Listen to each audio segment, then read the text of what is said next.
I had to make sure that the ponytail is ponytailing. Welcome, everybody.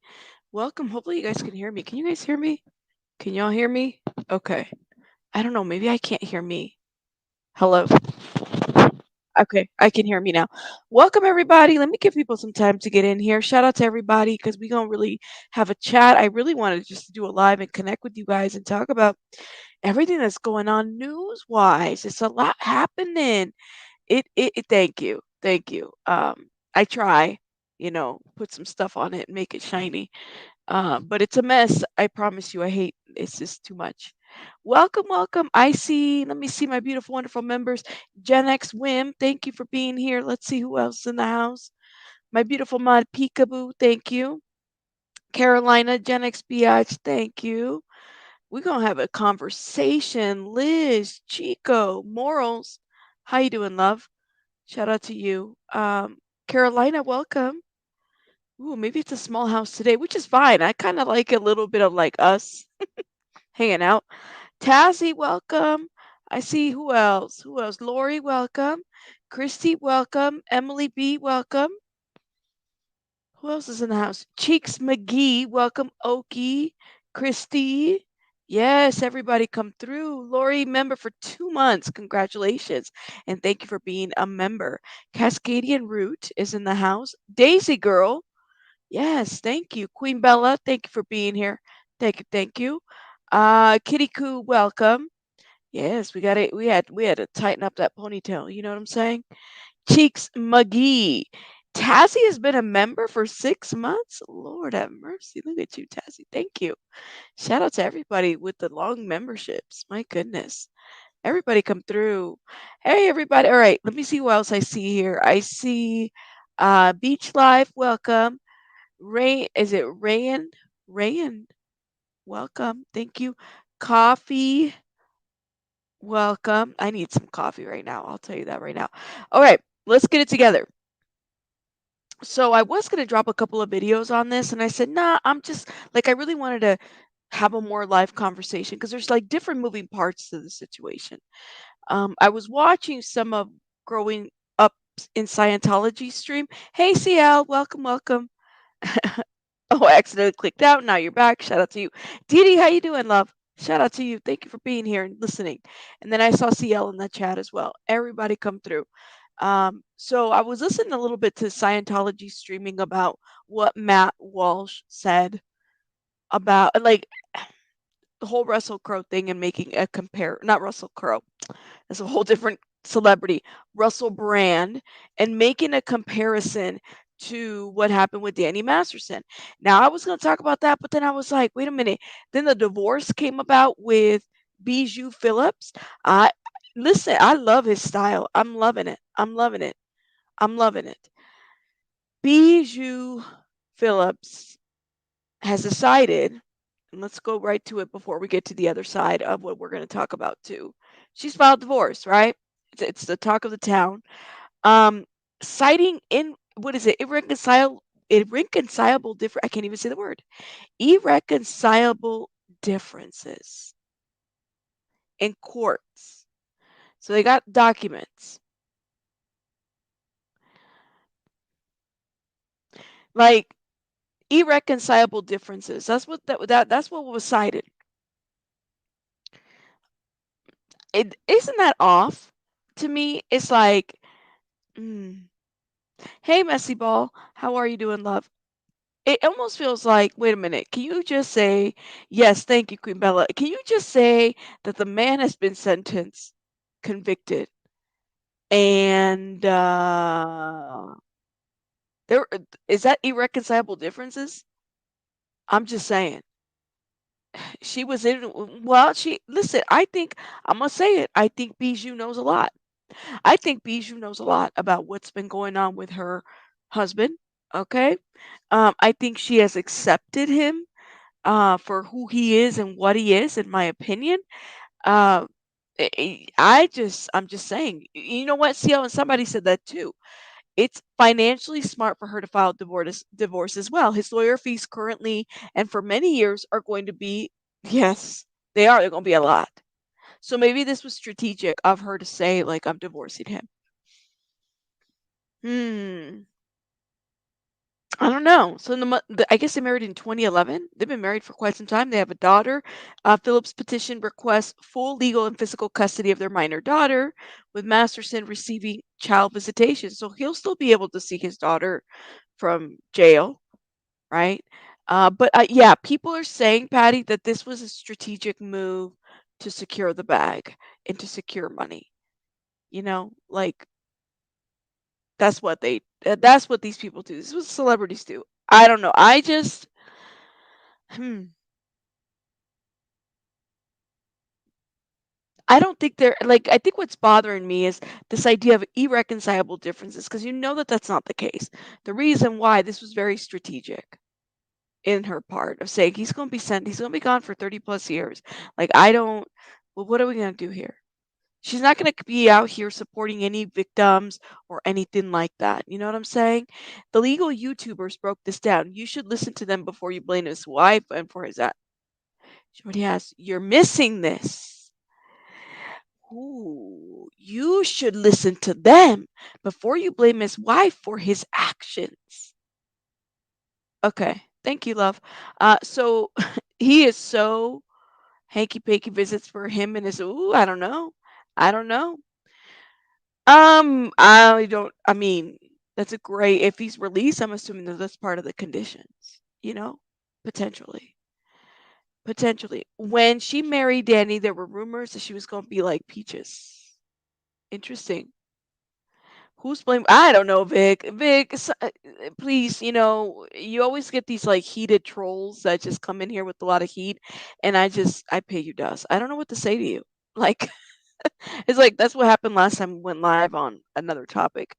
I got to catch up on the older videos, the dude, but stoked to catch this live. Shout out to you. Thank you. She just can't say in the filing it's for financial reasons. Right. She can't say it's like for financial reasons because what she said soon as after he was convicted, she was sticking by the man. You know what I'm saying? Like she said, I'm sticking by my man, yada, yada, yada. Now, some of us, myself included, feel like Bijou knows some stuff. Personally, this is my opinion. That's just how I feel. Right, Tazzy. That's just how I feel. I feel like she probably knew some stuff and she sat on it. I'm just saying, not blaming her for what he did. I'm saying that she probably knew some stuff. Irreconcilable differences is standard statement because it's a no fault divorce. Thank you so much for saying that. True. Um, but is it a financial move? Probably, potentially. Can his conviction be overturned? I don't know if they're even at an appeal process. I do believe they're planning an appeal, though. That's for sure. I believe the woman who said Bijou knew. Me too, Cheeks. I do too. I do too. I believe the women. I do. So that's just my thought. Just saying. Maybe she filed after he was sentenced. Was sentenced. That's a good point, right? He's planning to appeal. I would think being separated by prison bars for 30 plus years would be considered unreconcilable differences. I just couldn't see, Patty, we see each other. I couldn't get past that. I said, this is a financial move. It's strategic. I would agree. It's definitely listen, if I can't speak for the lady, right? But she must be in a very difficult position. Just saying, in the sense that she's got a daughter with the guy. She's been married. She's, in my opinion, allegedly, she's known a lot of the bullshit, and she sat there and just like Mr. Ashton, Mila, and everybody else. In my opinion, I feel like, it's a strategy move, and she sat there and she drank the Kool-Aid with everybody else and saw, everybody got a cover for him. I've just heard too much. I've heard too much for me to even say that, she didn't know. I feel like she was an apologist to the situation, and now she had a kid, and maybe that's what she was doing to protect her husband at the time. Just my thought. Just my thought. But let me see what you guys are saying. Yeah, Bijou may have known from experience. They aren't allowed to communicate if they want to stay in the cult. Ooh, oh my goodness. Stand by your man only works until he's convicted, says Nikki, right? I'm saying. I mean, Some people stand by their man, period, as it does happen. Let me see what you guys are saying. She shared a life in a home with him. Yes. So it's almost unrealistic that she didn't experience some stuff, but I don't know for sure, of course. Absolutely. Absolutely. Kai says Aaron reckon it is either to protect assets or or because of Scientology. That's what I figured too. Let's talk about Aaron and his stream because his stream got me like thinking too. And I don't know if you guys watched it, and I literally was like, let me do a rabbit reaction to this because I was like, this. I think what really got to me on this stream is because, first of all, it's the way in which this man attended the trial. He went to various hearings, as it pertained to Danny Masterson. So I'm not going to go by a Matt Walsh or someone else that's giving commentary to a trial that they did not attend to, right? So I saw the Matt Walsh article from the Daily Wire. Are the sexual assault allegations against Russell Brand his punishment for questioning the left? And that's the thing. It's like, it's so weird to me that he started with talking about Russell Brand.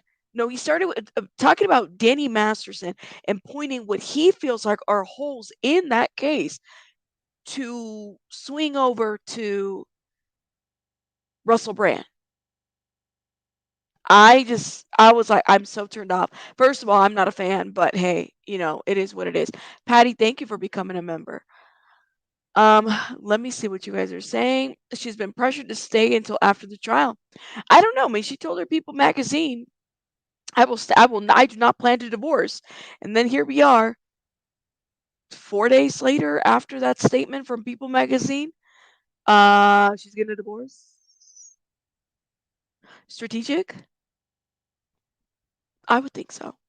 I'm just saying, but I'm not in her position, so I would think so. And the thing is too, is like she's been with them for a couple years, in my opinion. Said it again. I feel like she must have known what was up. She must have known what was up. Okay, because all these stories of the people who leave the church and they haven't talked to their families in years are still in touch. Yeah, and it's crazy, Vic, when I hear about the tentacles of Scientology, right?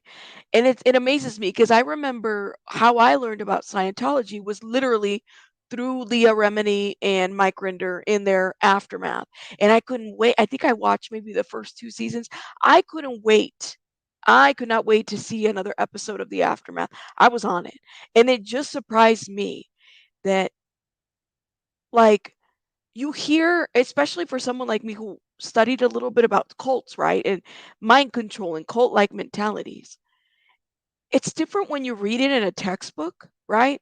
And you're learning and you're sitting there and you're doing so many hours of internship and you're in the field and you're talking to professors. But to actually hear and see that in this century, in 2023, right? In this year, we still have people that, like, cults are a thing. You would think that they wouldn't be, but it amazes me, and that's just how I am. It just amazes me that that is still a thing, right? Is it just me? Hey, nonsense. How you doing, love? I was just thinking about you. I gotta hit you up. I was just thinking about you. Um, but and it's shout out to nonsense because she's very well versed in this topic. It amazes me that in this 2023, people are still like they're still cults. I don't know why. Why do I think like I maybe it's just ignorance of mine. Maybe it's just and then it makes me wonder like hell, am I in a cult too? Like have I been brainwashed by people and not even know it? Sam, I thank you for being a member for 5 months. Could you ever wonder that? Like do you ever wonder all right, if Scientology, who's very open about their cultish ways, don't it ever make you wonder, like, shit, what if I'm in a cult and I don't even know it? Okay, I'm just having a moment here and I'm connecting some dots. I'm connecting some dots. I'm asking some very deep questions because I have to kind of wonder. I have to kind of wonder, like, damn, have I been like brainwashed? I don't know. Shit happens. No, I'm not. Don't start that shit. Because then people will come after y'all are on the fluffle cult. But I'm not joking. I was thinking about that because when I just don't think I've ever seen a cult be so open about this. That's what I'm saying. That's what I'm saying. Let me see. Only the trolls that came in here is trying to control opinions. LOL. Here we go. Here we go. Sale says politically, we have a mega cult. Cults have been growing in the past. Listen, I don't know, man. It's a rabbit cult. The cult leader of bunnies. I don't know, man. All hail the rabbits. But I have to kind of. I'm not going to like when I watch Aaron streams. I just kind of wonder, like, fuck. What if I'm in a cult and I don't even know it? And it could be all kinds of things. Listen, I'm in the coffee club cult. That's where I'm at. I love the coffee. We all have our own perceptions of the world around us. Very true, Heidi. Very true. I love it. Rabbit cult mama. I know, right? Thank you, Dr. Edward, for the information that you emailed me earlier today. Shout out to you. I'm just saying. All right. Pretty sure I'm not in a cult, although rabbit cult does sound cute. See, don't spread that. Don't spread that. Don't spread that. All right. Let's talk about this Ron reaction because I was like, damn, like he said it so well and so eloquently that I had to like take notes. I really did. Um, let's give some react. Execution and the testimony and the Jane Does. I think it's worth addressing because people with giant platforms casually getting things very, very wrong is how misinformation spreads so quickly. So Ron is essentially saying that Matt Walsh, who started his intro with, how the Danny Masterson situation happened and trailing over to Russell Brand, um, essentially got things kind of mixed up. There is, in my opinion, and maybe you guys feel a little bit different in the chat, but there is no comparison to Danny Masterson and Russell Brand. I don't even know how you can't even compare that. That man was convicted, was found guilty. Okay. Like, what are you talking? Russell Brand, we're not even there yet. The police has just been notified about these reports. There are more people coming out, and they're saying all kinds of things, and things are being investigated, right? And it's very driven. And this is the thing. I want to say something very loud, and I want to be very careful. I want to say it carefully. It is scary to me that there is like even the idea that we have a what is it? A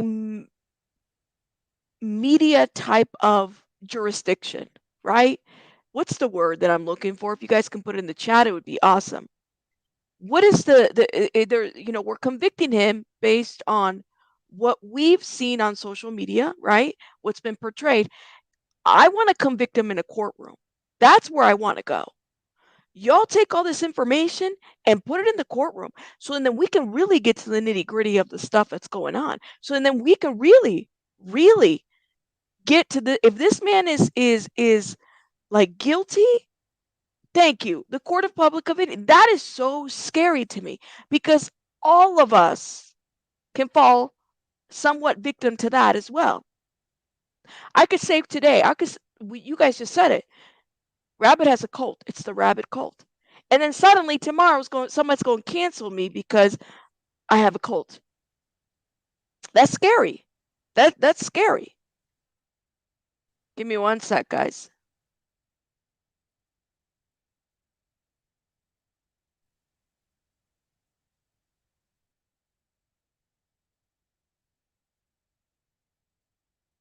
Sorry about that, guys. I had to situate somebody. So yeah, it's a little scary. It's a little scary. One sec, guys.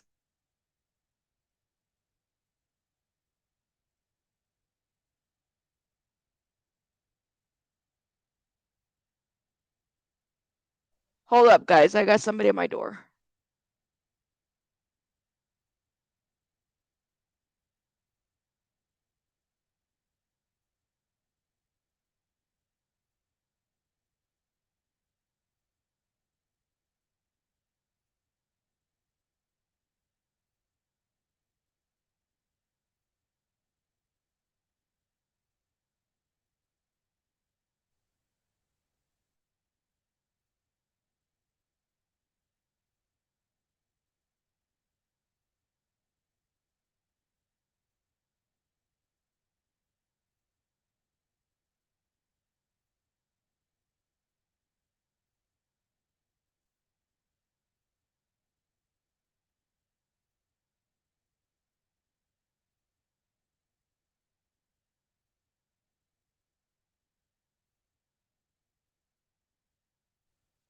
Sorry about that, guys. I know the timing is suspect. Mormons.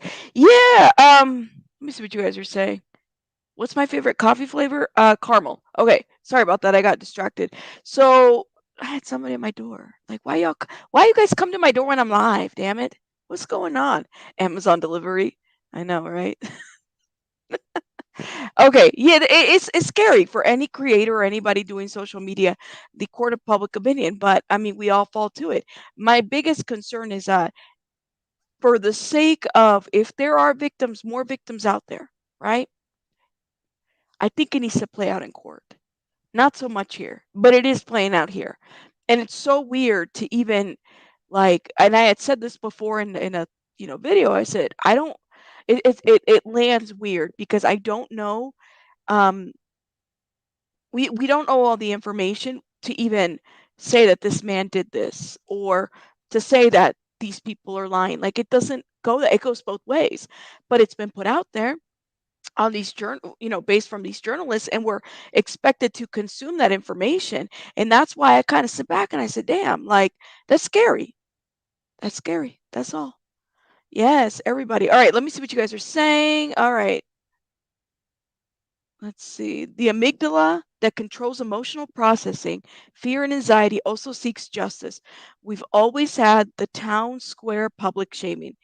Yeah, you know what, Ronnie? I love that you said that because it is so true. Like, damn, like it is so true. Especially for those that are in true crime. Some of that emotional part is from like seeking justice, right? Or vindication, or even having a vendetta. You're absolutely right, Ronnie. I love that you said that. Thank you for commenting that. In our society, in my opinion. So, why not address? It's only a few minutes that he talks about the Masterson thing. He manages to get an incredible number of things wrong in only 3 minutes. And let's break it down and let's talk about what the truth is. So here we go. Danny Masterson is an actor who most people haven't thought about for a long time, if at all. By all accounts, his career peaked all the way back in 2006 with the conclusion of the sitcom That 70s Show. But a few years ago, all of a sudden, Masterson's name was everywhere. That's because in March of 2017, the year that the hashtag #MeToo movement began in earnest, Masterson was accused of sexual assault by 3 women. False.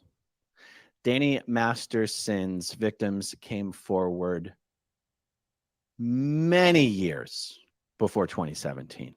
And they did because if you read back even to what's been documented, it is my understanding that they came forward and they try to take it to the court of Scientology, or if that's what you can call it. I don't know. They do their little mediation rooms and everything where they go back and forth and they talk about shit. And, she had to face, a lot of people had to face their abusers in this thing. Yeah. So even for Matt to make that comparison, like, shoot, I don't know the ins and outs of the Danny Masterson case, but where the hell did you get your information to even say that?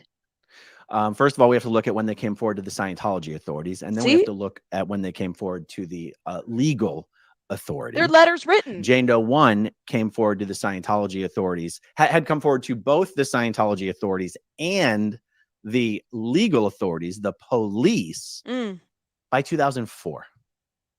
That was over a decade before Me Too started.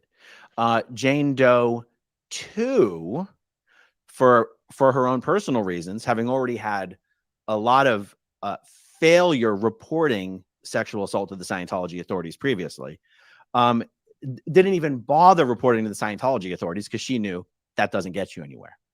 So when she finally came forward to the legal authorities, that still was before 2017, was before Me Too. I have noticed a lot of press casually lumps in the charges against Danny Masterson with the Me Too movement. And details are so important to this as it pertains to this. And Nikki says, is this victim shaming or blaming? And this is interesting. I think, in my opinion, Danny Masterson, I'll say it again, Danny Masterson has been found guilty. He's been convicted. Yes, the hell it is victim blaming and shaming when you make a comparison to somebody who hasn't even, he hasn't even faced his day in court, right? To say, and that's what I was trying to understand from Matt Walsh. Was he trying to say that the way in which Danny Masterson's case was handled, okay, in comparison to now, people are trying to convict Russell Brand. Like there's some similarities in there, and there isn't. And so I think that when you misquote or you misrepresent shit, absolutely, that is victim shaming, and by all means. And the victims, I'm sure, are probably upset with Mr. Matt Walsh, but not that he gives a shit, because the guy's got like, I don't know, 20 million followers. He doesn't give a shit. He doesn't give a shit. He used that to convey an argument of another person who hasn't faced a trial, who is, facing other things that he needs to face, but, or that he needs to actually, be investigated before anything comes about. I'm just saying, I don't know. Or, yeah, I don't know if it's victim shaming or just bad reporting or a bad comparison, right? In one way or another. Yes, misinformation, for sure. That's disgusting. Victim shaming only makes not only the victim feel guilty, but other victims from coming forward from their own essay. Yes, Carolina. Absolutely. Absolutely. And thank you. Yes, please hit that like button. Very, very bad comparison. People, very bad comparison. But hey, let me continue. Usually they're lumping it in as some sort of way to be dismissive about it, when in fact, it all occurred well before the Me Too movement. So that's just one thing. In response, without waiting for a trial, Netflix summarily fired Masterson from his role as a series regular on one of their shows. And 3 years later, in the summer of 2020, Masterson was formally charged with 3 rapes in Los Angeles, a jurisdiction that, of course, believes all women. By the way, I want to say that. Wait. Isn't that the same jurisdiction that covers up a lot of shit for people that were having conversations? Like, all right.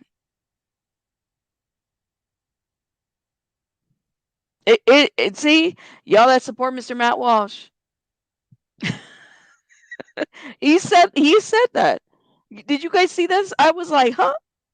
Clutching my invisible pearls. Yet Netflix only fired him after the head of Netflix was approached at his kid's soccer game by a victim father and was guilted. Yes.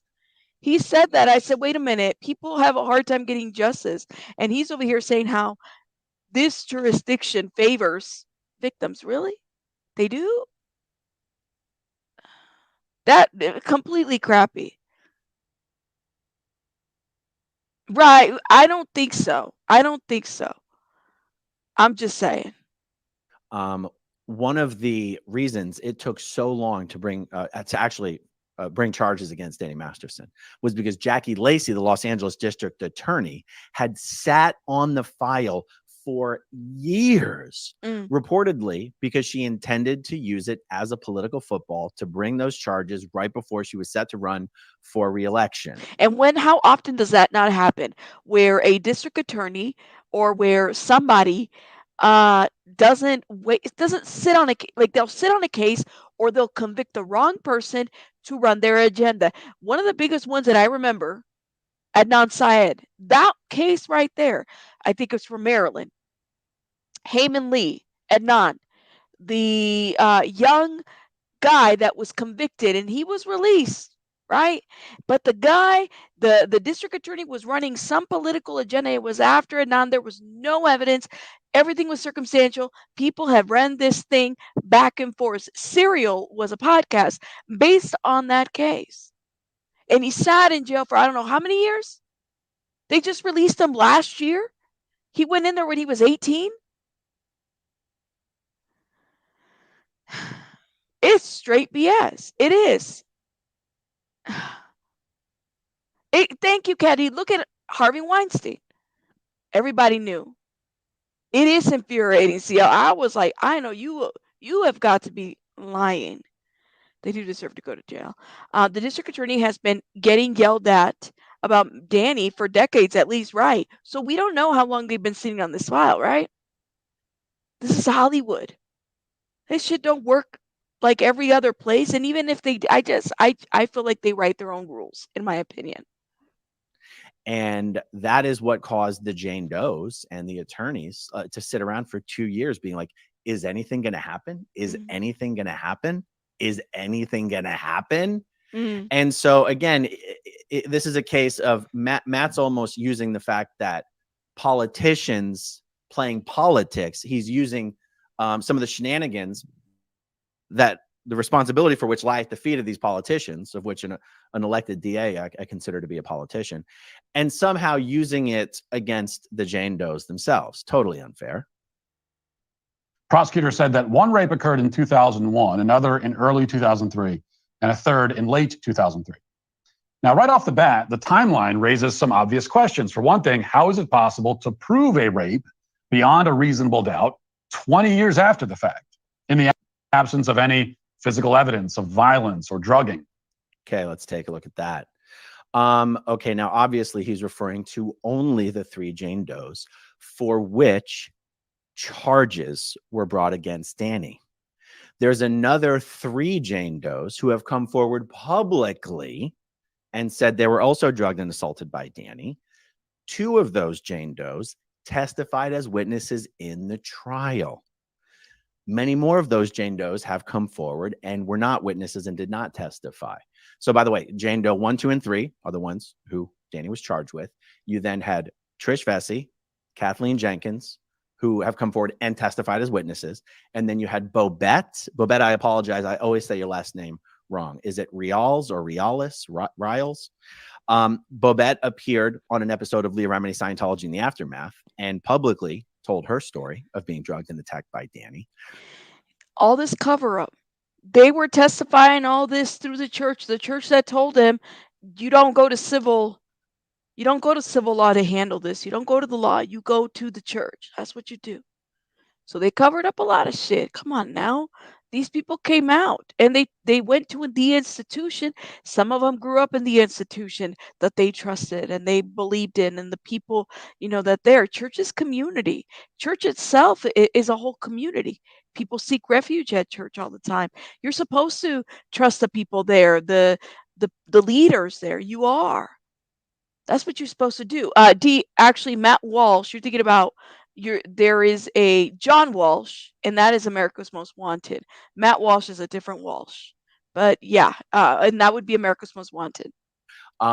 There are somewhere between 8 and 10 women who have come forward, all with stories of being drugged and assaulted by Danny Masterson. But Matt minimizes it by just talking about the 3, and that's fine. He faced charges for 3, but it's still a minimization of the reality. And also, how do you prove something that happened 20 years ago? No physical evidence. Guys, the number of cases of sexual assault that actually have physical evidence, or what they call a rape kit, you go to the hospital, they take DNA and all that stuff, is so small. Now, evidence, first of all, we should say, testimony is evidence. Yes. Corroborating testimony is evidence. Yes. Written reports are evidence. Yep. Police reports are evidence. Yep. Matt and some other people out there who tend to be just apologists for horrible people, people like House Inhabit, people like Colonel Kurtz?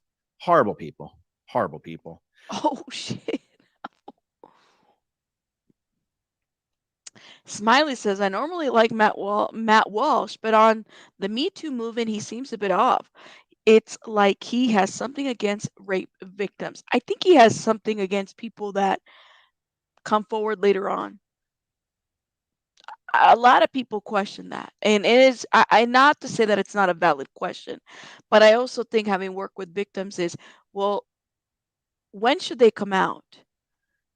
Because they did come out to the church. Again, the institution that protected them, the institution that was supposed to be there for them, they came out. There was reports written there. They have the documentation within the church.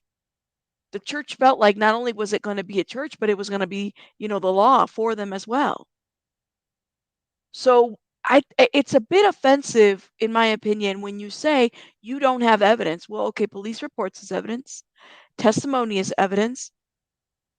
Witness statements are evidence, especially if they happened 20 plus years ago. That's evidence. It's documentation. Text messages can be evidence too. That's documentation. Who is it to decipher whether this is enough evidence? That's up to the judge and the jury. Not up to social media, but it's up to the judge and the jury. Right? Just my thought. Let me see what you guys are saying. Yeah, he did. He did. I haven't seen a whole lot. I did see with Colonel. I saw House and Habit. Colonel Kurtz. I saw a little bit of that, and I felt like, I think she just had some questions. I really don't know the whole gist of that situation. You know what I'm saying? I know she's very strong on her beliefs. Shout out to her for that. I don't necessarily agree with everything that she says, but I two different styles. You know what I'm saying? Two different styles. Many victims also believe it's their fault. Absolutely. Hence why they don't speak out. They don't say anything. Reminds me of suicidal tendency song, institutionalization song, says Kitty Coo. Hey, Erica. Shout out to you. Thank you for being here. Please. Oh, because I need groceries. Get your groceries, girl. Get your groceries. Thank you. And to be fair, Matt just spent the last few years trying to get America to figure out what a woman is. He's out of the loop with celebrities and legal battles and yet wants to give commentary about this. Interesting. Interesting. But thank you for popping in, Erica. All right, let's keep playing. They keep repeating this line: no evidence, no evidence, no physical evidence. It is such a lie. It's so disingenuous, and it's so dishonest. There was. I think then the question becomes: is what is evidence to you? Is it testimony? Like, what would is for some people? Some people feel like evidence is only DNA. Like, if you have body fluids, that's evidence. Let me survey everyone because I'm kind of curious to know what you all think. Okay, I am kind of curious to know what you all think. What is evidence in your opinion when it becomes to victims, rape, and all that other stuff? What do you guys? And while you're down here, I'm gonna write a poll real quick because I am kind of curious to know what the people are, where you guys are at. What is evidence in a rape case? Let me do this. In a sex SA case, okay? I have to censor myself because YouTube is doing the most. A rape kit, an R kit. An R kit, I'm trying to think what would be witness testimony. That's a good one. Maybe the question should be if a case has been if it's been over 20 years, what is evidence in an SA case? An R kit, witness testimony, what else? Fingerprints? Okay. Well, why don't we put that fingerprints? The victim statement. Ooh-wee. Okay.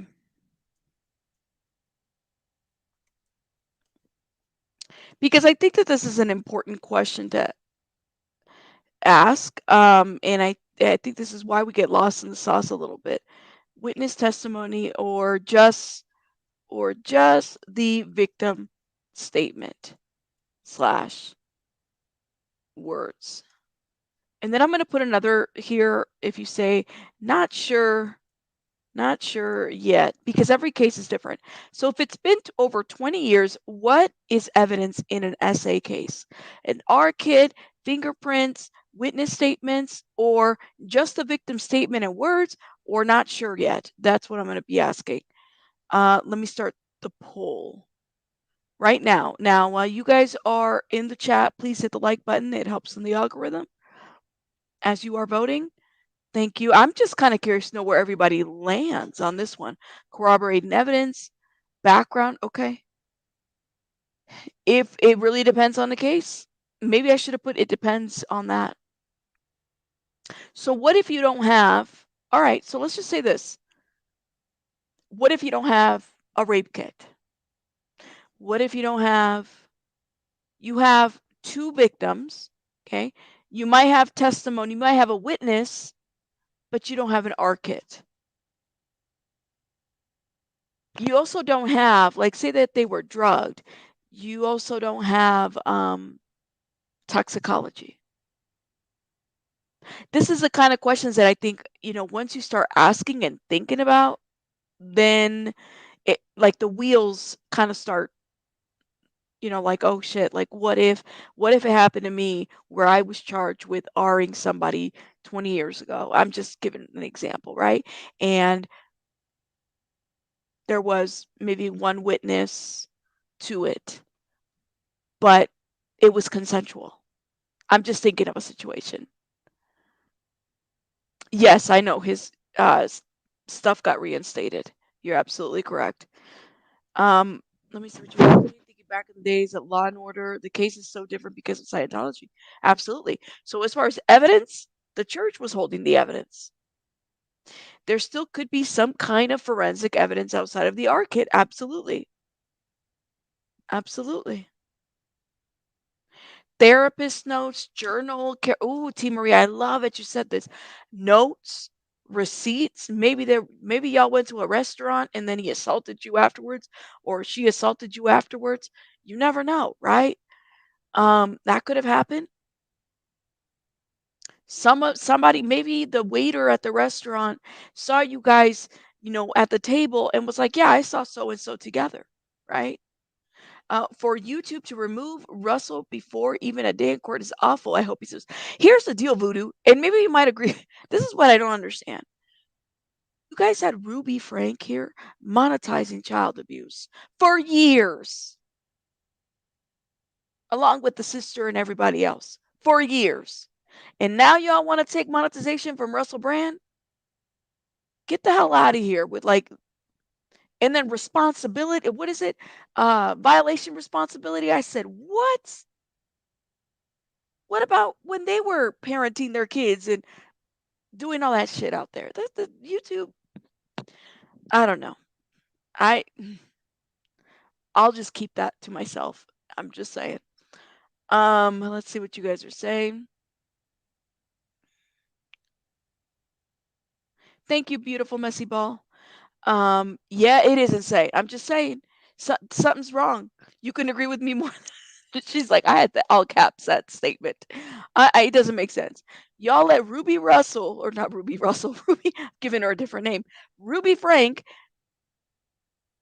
child abuse all over, along with everybody else involved, monetized it,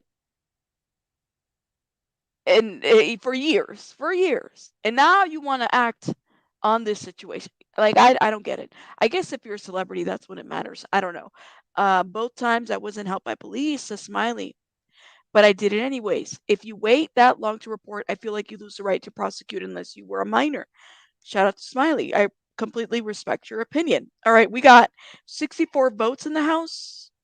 Let's see what you guys are at.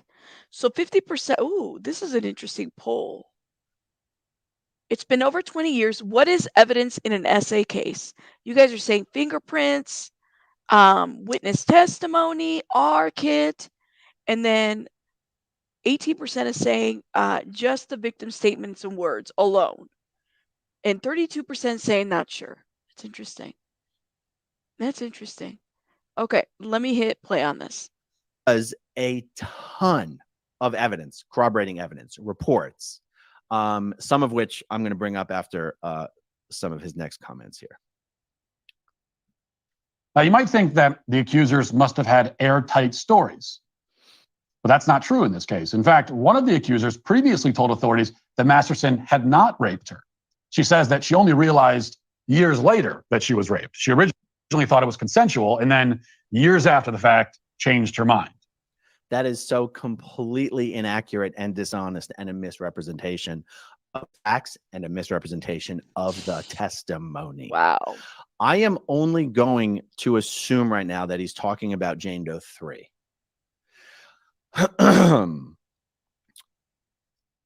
One thing that many of the jurors may have found confusing, and I was there in the courtroom every day, and I say they may have found it confusing because I myself found it confusing between the line of questioning from the deputy district attorney and the line of questioning from the defense attorney, and sometimes they They go back and forth as far as the time period they're questioning about. And sometimes the facts, even when questions are asked correctly and answers are given correctly or accurately, sometimes the facts can get jumbled and it's hard to keep track of what happened, when, who, where, and all that kind of stuff.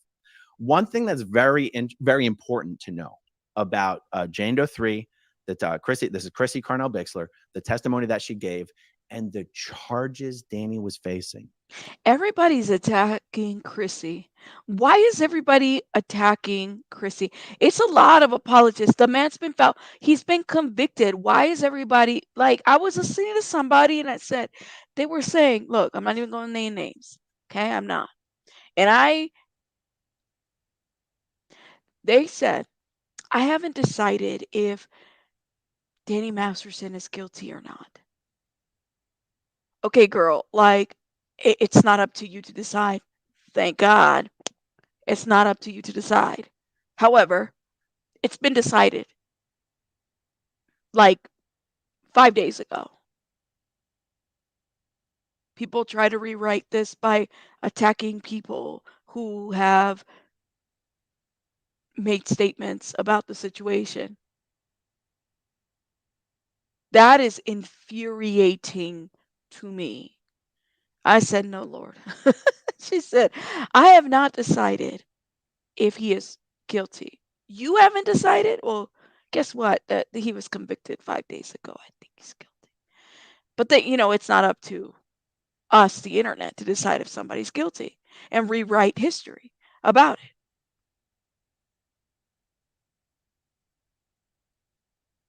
it. Exactly, Gina. Gina, if he's convicted, therefore there's nothing to decide. What the hell are we deciding? What are we deciding?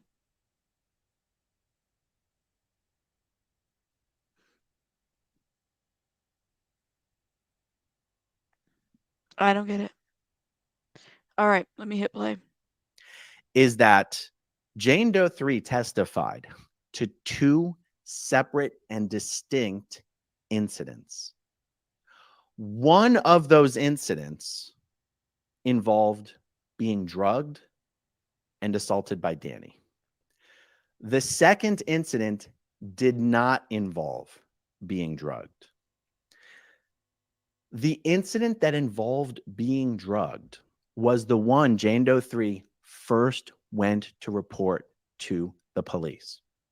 That is the incident that to her was rape. That's what she went to report. Now, in the state of California, it's worth understanding that drugging someone and then assaulting them is not legally considered use of force. That's important to understand when we talk about the charges Danny was facing. Danny was not charged for the incident that involved drugging his girlfriend, Jane Doe 3. He was not facing any charges for that incident because it didn't involve the use of force. In order for the incidents that Danny was facing to not be subject to the statute of limitations, it had to be an incident that involved the use of force. And the drugging incident did not meet that criteria. It's a condition. So even though Jane Doe 3 was allowed to testify, you would think it is absolutely disgusting, yo. If you're drugged, what force can you actually like you're not going, you're drugged, you're inebriated, you're like what?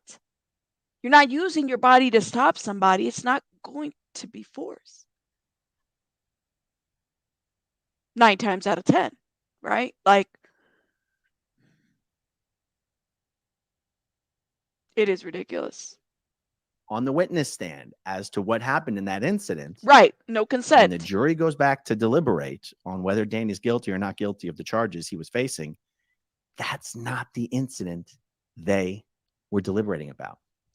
They were deliberating about an incident that actually happened much earlier, where Jane Doe 3 woke up to Danny having intercourse with her. And she basically, which she said was a common occurrence. And she said that, but this was the first time that she said no and fought back. And she's like, no, stop. No. He wouldn't stop. She grabbed his hair, yanked him off of her, and then he hit her and then dragged her across the floor by her hair. At the time that Jane Doe 3 went to the police to report the drugging incident, she did not consider that other incident that happened many years earlier, or a year or two earlier. She didn't consider that to be rape. Because when she had come forward to Scientology authorities previously to report that incident of, you know, the physical violence, they told her, you can't rape a girlfriend. It's not rape. Stop using the word rape. You can't rape a girlfriend. You're in a relationship. Man, have I heard that before. Too many times. So there was a particular police interview that Jane Doe 3 was giving where she said she didn't consider that incident to have been rape. She considered it to have been domestic violence, but she didn't consider it to have been rape. She later on came to understand why, legally speaking, that was rape. And because that incident involved the use of force, in fact, it's the only, like, physical violence. In fact, and I apologize, Chris, if I get this wrong, my recollection is that Chrissy said that was the only incident she could particularly recall that involved physical violence. And because that incident included physical violence, that is the incident he was charged with. Interesting. Okay. So, so for him to say the story changed over time. And these are details that Matt Walsh doesn't know, right? That, you know, he's giving commentary, but doesn't really, like, all right.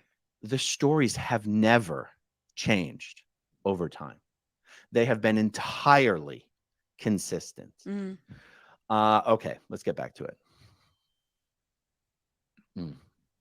All this explains why late last year, the jury deadlocked. There was a mistrial.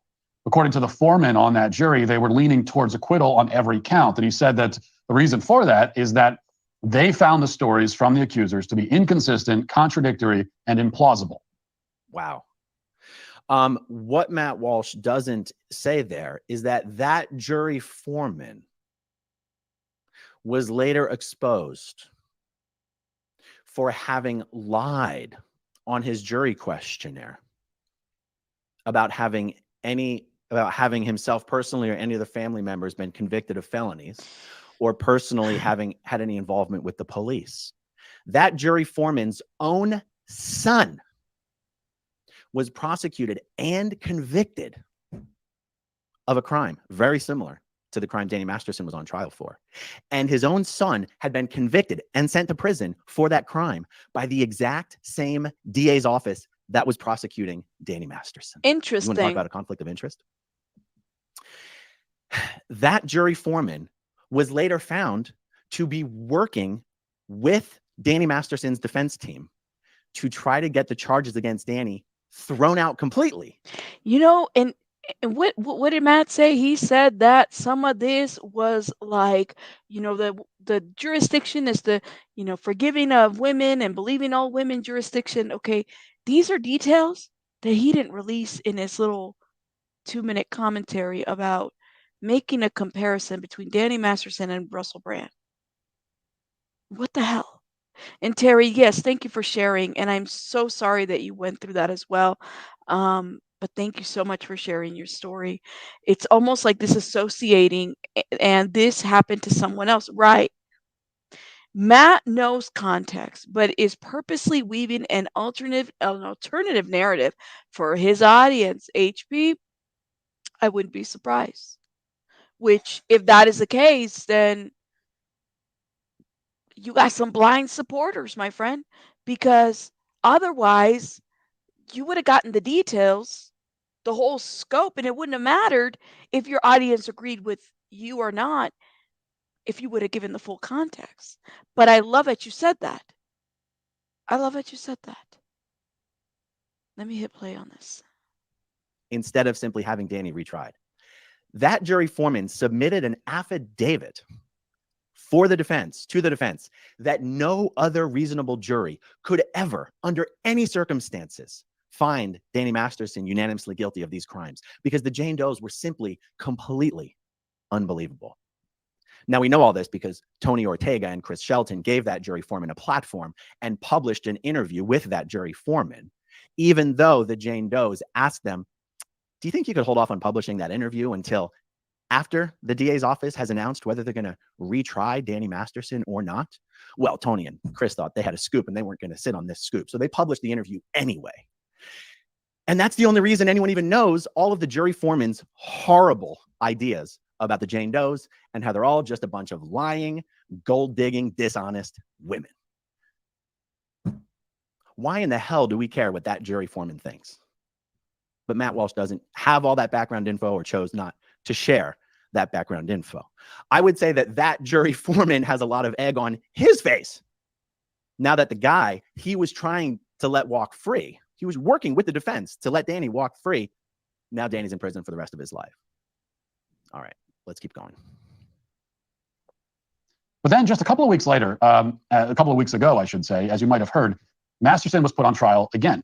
And this time around, the judge changed the rules. The judge allowed testimony that Masterson had drugged his victims, even though there was no physical evidence of that. In the first trial, the prosecution was only allowed to describe the condition of the accusers after they consumed alcoholic beverages that Masterson gave them, describing them as woozy and disoriented. They were not allowed to directly claim that the women were drugged because there was no evidence of that. There was no evidence that their wooziness was the result of anything more than the alcohol they were drinking. Wow. Wow, wow, wow, wow, wow. It is true that in the first trial, they were not allowed to directly say that they had been drugged. They were allowed in the first trial to testify. They were allowed to say everything except that phrase. They weren't allowed to say, I think I was drugged or I was drugged. That's they were allowed crazy. to say, I had half of a drink and I felt incapacitated.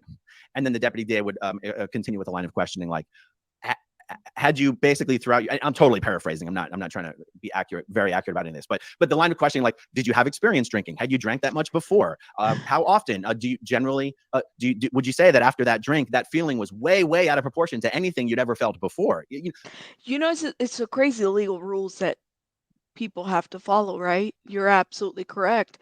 Let me see what you guys are saying real quick. Yes, and Gen X, thank you so much for sharing your story as well. I'm so sorry that happened as well. And I'm sorry. And again, this is a triggering topic, so I do apologize for those that are just tuning in. Please self-care. Please, please, please. So a lot of rules that people have to I can't, and let me skip right over here because this is the last part that I think was very important because he totally just dog walks him completely. Charged with. He was charged with violent rape. The drugging, he wasn't found guilty of drugging. That's not something the jurors were asked to come to a decision on. So even then, Matt has his information wrong. Did the trick. Masterson was convicted after the retrial, and he was sentenced to 30 years in prison. Now, you don't have to like Danny Masterson or know who he is or believe he's innocent to understand the implications of what happened to him. Danny Masterson's case is proof that even in 2023, years after the #MeToo hysteria has faded, physical evidence of wrongdoing is not required to convict someone of rape and destroy their life. Neither is timely reporting or even a consistent story from the alleged victims. So there you go. I mean, that's where he really just gets it as wrong as possible. There was plenty of... And we went through that already, guys. I cannot believe this. And just like HP said, he literally messes with the narrative to intentionally misinform his audience. That's what he does. Physical evidence in this case. Internal reports written by multiple people at the time of the attacks in 2001 and 2003 is physical evidence. It's not DNA evidence, but it's physical evidence. A physical report that was made at the time, not 20 years later, not 5 years later, not 3 years later, at the time is evidence. It's corroborating evidence. Sure is. You also had a lot of witnesses who testified, and I don't remember the legal term. I guess it's just corroborating witnesses. Even witnesses who are no longer friends with the Jane Does, who don't even like the Jane Does. And I'm speaking in generalities. Like there's one in particular, one person was called to testify who is not on good terms anymore with the Jane Doe whom she was providing corroborating testimony for. And yet she still showed up and said, yes, we were at this dinner. Yes, this was, many, many, many years ago. And Danny Masterson's name came up and the Jane Doe got very... And this is my point of this situation. I was like, it's pretty messed up and shout out to AA Ron. Make sure you guys check out his channel. It is messed up to say, like, even make any comparisons. Every case is different. Every situation is different. Every trauma is different. You cannot compare a Danny Masterson to a Russell Brand. First of all, it's just two different things that are happening. You have to be able to understand that we don't know what trauma or what happened or what didn't happen. A lot of this is playing out, and people have a lot of opinions. It's a lot. It's a lot, in my opinion. And so this is why I'm like, man, this is why it's so hard for any commentator to give commentary. I was watching a couple of people that I was like, oh man, like they're making some strong opinions based on what they're seeing in the media, and I get it, but I'm also very hesitant about it because I said we need to uh, day in court would be great. Let's go there. You know what I'm saying? So that these victims can get justice if it is found that this man did what he did, right? And then we go off of there. To all the brave people who are working hard through what happened to them, it happened to me 18 years ago. I sought help back then, and I'm good now. Thank you so much for that comment. Um, I don't know. Wow, I don't get. Oh wow, God, it don't need three moderators on me. I don't know what you're talking about, Tracy. It is triggering, Cat D. It truly is. Truly, truly, truly. I made it probably almost over though. Oh, hope you can watch the replay. Thank you guys. All right, guys, I'm having to head out because I gotta go tend to baby bunny. But I would recommend that you guys watch the stream because it's Aaron dog walks Matt Walsh. He says, "Come here, let me dog walk you."